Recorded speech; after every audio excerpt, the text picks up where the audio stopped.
Salut, bienvenue dans cette nouvelle vidéo. Aujourd'hui, je vais te montrer une astuce pour pouvoir améliorer la netteté d'un portrait, la netteté d'un visage. D'ailleurs, je m'aperçois que j'ai quand même fait pas mal de tutoriels sur les portraits, sur comment améliorer les visages, changer la couleur des yeux, accentuer les yeux, adoucir le teint de peau. Sur cette chaîne, il y en a pas mal qui ont été faits et je vais faire une playlist pour ceux qui veulent sur la retouche des portraits en fait. Donc celle-là, elle va s'intégrer à cette playlist. Là, pour voir la retouche que j'ai fait ici, il va falloir que tu sois sur YouTube en pleine résolution, sinon tu vas pas vraiment voir. Mais c'est une petite retouche qui est bien sympa à connaître. Tu vas voir, c'est les yeux là, comme tu vas voir, ils sont un petit peu plus nets si je l'enlève la retouche et que je la mets. Là, tu vois, il y a beaucoup plus de netteté sur les yeux et il y a une technique pour pouvoir faire ça de manière propre en fait, pro, et je vais te montrer ça tout de suite dans cette vidéo. Avant de commencer, je vous remercie tous, toute la communauté, les nouveaux abonnés, bienvenue, les anciens, merci à tous pour vos commentaires qui sont excellents. Vous me donnez aussi des très bonnes idées de nouveaux tutoriels, n'hésitez pas à me les mettre dans les commentaires, et à l'occasion, moi je les fais. Voilà, donc merci beaucoup à tous. Si vous n'êtes pas abonné, n'hésitez pas à vous abonner et à mettre la petite cloche parce que je suis pas très régulier sur les tutoriels, donc n'hésitez pas à mettre la petite cloche, ça vous aidera à être notifié quand il y a une nouvelle vidéo qui sort. Et on commence tout de suite avec le tutoriel. Donc là, je vais effacer le calque que j'avais fait de retouche. Donc pour commencer, il va falloir, tu vois, là, ça c'est la photo donc intégrale, hein, que je te mettrai dans la description d'ailleurs, la photo, pour que tu puisses exactement voir ce que j'ai fait et faire la même chose pour pouvoir t'entraîner. Il va falloir que tu ailles sur les filtres dynamiques ici et en baissant, tu vas aller sur le filtre passe haut ici. Donc là, comme tu vois, je l'ai fait glisser en haut. Hein. Donc là, tu vas choisir un rayon. Tu vas voir, si tu fais un rayon trop important, il y a tout le visage qui apparaît. Moi, je vais juste vouloir qu'il y ait les yeux qui commencent à apparaître. Donc là, ça va être 2 pixels. Donc ça va dépendre de chaque photo. Hein. Chaque photo va être différente. Et là, là, en l'occurrence, ça va être 2 pixels. Et on va choisir un mode de fusion différent, parce que là, tu vois, c'est tout gris. Et là, il y a plusieurs modes qui fonctionnent. Il y a le mode tamisé, lumière crue, ou même lumière vive.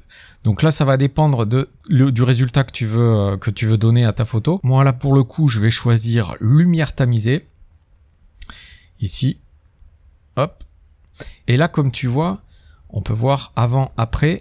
La netteté a été appliquée sur tout le visage et pas uniquement sur les yeux. C'est-à-dire que la peau aussi a été plus nette, ce qui en général, c'est pas ce que tu veux hein, pour un portrait.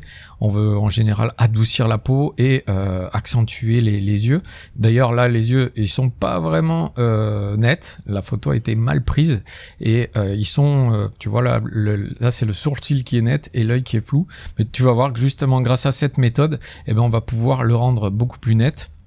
Donc là, d'ailleurs, je m'aperçois que c'est un peu juste. On va accentuer encore un petit peu. Hop là. Voilà, on va se mettre à 3,3. Parfait. Et là, comme on veut pas que la peau soit nette, on va inverser ce filtre en faisant CTRL-I. Et là, ça inverse. Donc là, ça le passe tout noir. Et avec un pinceau blanc, on va peindre les endroits. Donc on va choisir l'outil pinceau qui est ici et donc avec une couleur blanche on va peindre les endroits qu'on veut qui apparaissent plus net. Donc là tu vas choisir la largeur, ça va dépendre de ta photo, l'opacité 100%, un flux à 100% et une dureté à 0%. donc là on va dessiner sur les yeux puisque c'est ce qu'on veut qui apparaissent les yeux hein. Hop, voilà. Premier œil, deuxième œil, voilà. Alors moi en général j'aime bien aussi que les sourcils apparaissent nets, voilà. C'est pas mal en général, ça donne un petit effet sympa. Que la bouche aussi apparaisse nette, qui d'ailleurs là en l'occurrence sur cette photo est flou aussi. Mais bon, moi justement, ça va donner un peu plus de peps. Et les cheveux aussi, j'aime bien. Tu vois là, la frange, hop, elle paraît plus nette. Voilà. Alors bien entendu, là sur YouTube, je pense pas que tu vois une grande différence, mais c'est pour ça que donc que je te conseille de faire la même chose avec la photo d'exemple que je te mets donc dans la description. Même là, même moi, hein, je vois pas une très grosse différence. Donc en fait, ce que je vais faire, c'est que je vais dupliquer ce calque pour pouvoir accentuer l'effet. Donc tu fais CTRL-C, CTRL-V, et bim, ça duplique exactement le même calque avec les mêmes réglages, c'est-à-dire que tu n'auras pas besoin de masquer les endroits.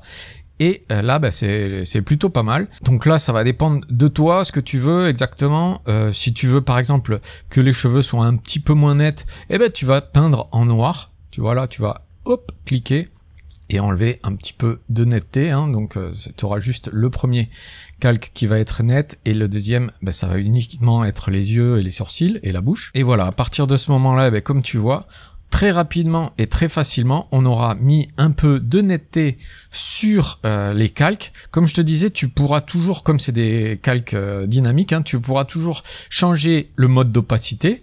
Comme là, par exemple, si tu veux que ça soit plus prononcé, tu vas pouvoir te mettre en lumière crue ou en lumière vive. Voilà. Et si tu veux, tu pourras aussi, bien sûr, hop là, pardon, tu pourras revenir dessus et changer le rayon du calque pour qu'il soit plus ou moins fort. C'est l'avantage de travailler avec des calques dynamiques. Voilà donc une petite astuce très rapide, mais que bah, tous les professionnels utilisent aussi. J'espère que ça t'a plu. Si c'est le cas, n'hésite pas à mettre un petit pouce en l'air, ça aide la chaîne, et à t'abonner. Salut et à la prochaine.